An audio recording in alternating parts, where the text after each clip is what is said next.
Hi everyone, Danny here. Welcome to Spenelli Speaks.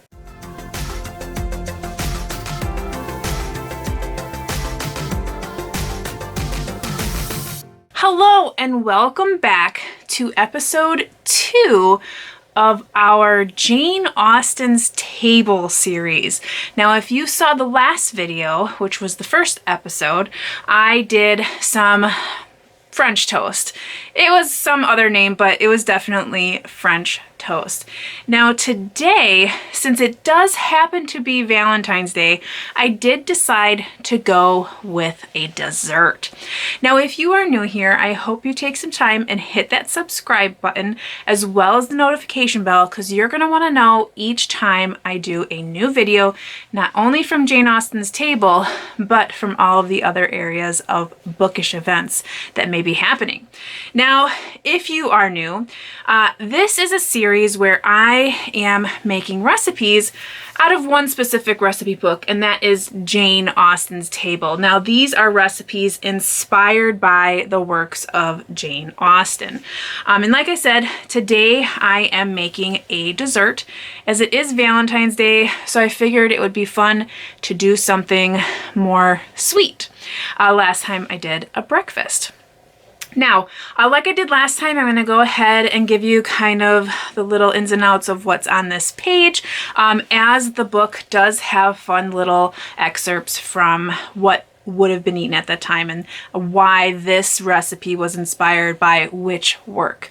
Now, the recipe I'm making today they're little cheesecakes. So you can see here, we have the recipe here, but they have little cheesecakes with raspberries on top. So I'm going to go ahead and read a little bit about this and then get on into our recipe. So this says, these individual cheesecakes are super easy to make, but look impressive. Change things up by varying the base. Try ginger snaps or shortbread cookies, and the accompaniments could do strawberries, mango, and blueberries. They all work well. So this then says, so this is where we learn a little bit about how this was inspired. So in May 1799, Austen wrote to her sister Cassandra, "Our journey yesterday went off exceedingly well. Nothing occurred to alarm or delay us. At Devizes, we had comfortable rooms and a good dinner, to which we sat down about 5. Amongst other things, we had asparagus with a lobster, which made me wish for you, and some cheesecakes, on which the children made so delightful a supper as to endear the town of Devizes to them for a long time. Austen is good at painting pictures of domestic contentment.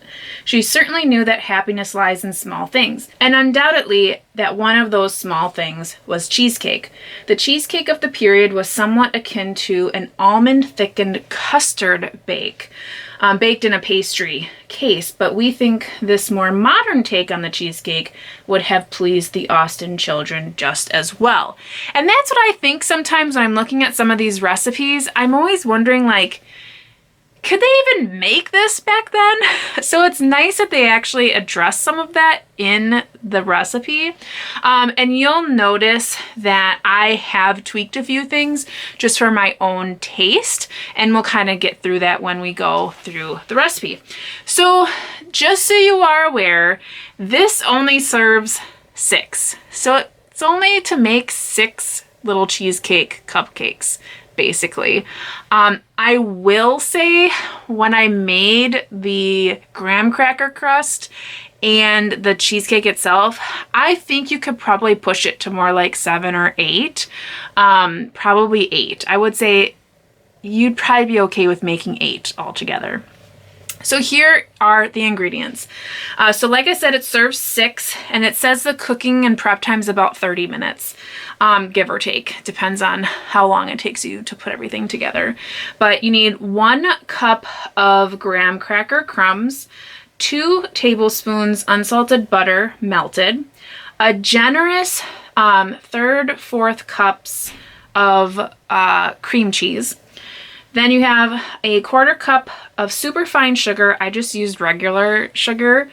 We have a 1/4 cup of sour cream, finely grated zest of half a lemon, and I actually did lime. And then 1 teaspoon vanilla extract, 1 tablespoon of cornstarch, 2 eggs, raspberries. I did strawberries, and then confectioner sugar for dusting. So like they said above, you can trade out some stuff. Like instead of lemon, I used a lime. Instead of raspberries, I did strawberries. So then it says to line 6 whole muffin pans with paper casings. So I just used a regular white casing because later it tells you got to pull them off anyways for serving, but you use what you want to use. And stir the graham cracker crumbs into the melted butter and press into the bases of the cases.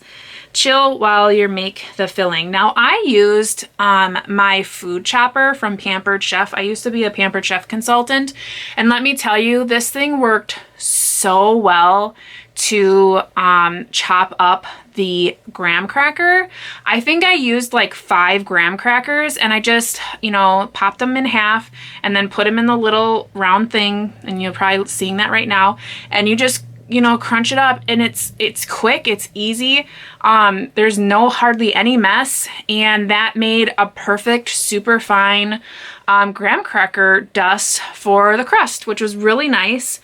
And then, like I said, when I started to fill the little cupcake cases, I definitely noticed that it was filling the cases about halfway, and I didn't feel like that was so right. So if I were to do this again, I would definitely go for 8 as opposed to the 6. The second line item talks about placing the cream cheese, sugar, sour cream, lemon zest, which I used lime zest.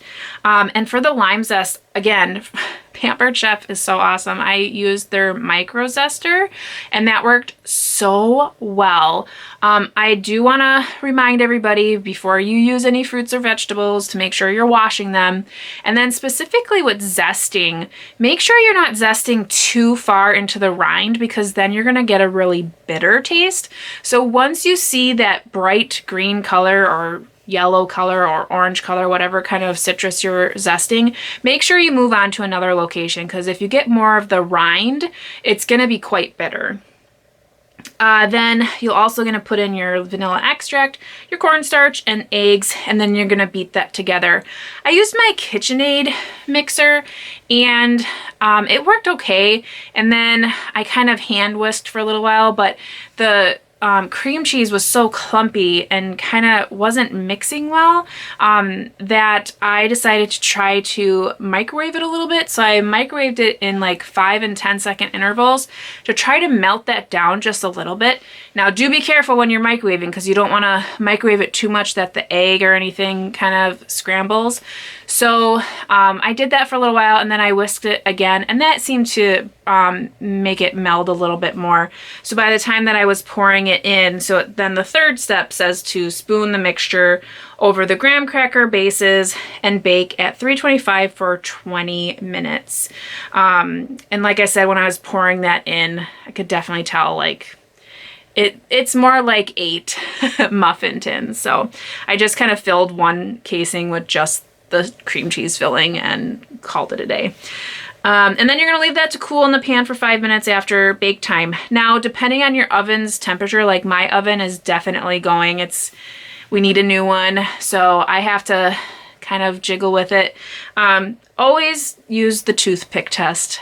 Put your toothpick in the center of your cake, or in this case cheesecake, to make sure that that is done. When you pull that out, it should be clean. Afterward, we're gonna remove the cheesecakes from the casing. So we're gonna take those paper liners out, so that it looks pretty, and serve them on a nice pretty serving plate. But you're gonna put the in my case, strawberries on there and decorate with some confectioner sugar. And like I said, I did use strawberries, and because it is Valentine's Day, I did want them to be little hearts. So I did have a really small cookie cutter. It was a little bit too big, so if you don't happen to have a cookie cutter, it doesn't matter, because as you can see, you can use a paring knife and just cut a little bit off the top and a little bit towards the bottom, and you have yourself a heart. So I was able to put little hearts on my cheesecake, and made it look a little bit like Valentine's Day. So that turned out really nice. And of course, there's always time for tasting. Okay, friends, so now it is time to taste our cheesecake. And I'm gonna show a little clip here. The bottom of the cheesecake, when I pulled the actual wrapper off, a lot of the crumble came off. So I would say that is probably an indicator that there's too much of the graham cracker crust in there and not enough butter. So I would say definitely punch up the butter and make more than 6. This definitely can make more than 6, let me tell you. But I mean, it's not all bad. You just kind of eat what you want and mush it into the cheesecake. But I'm gonna go ahead and try it. I'm gonna get some of the strawberry and some of the cheesecake. Give you a little teasery. So we have our cheesecake here.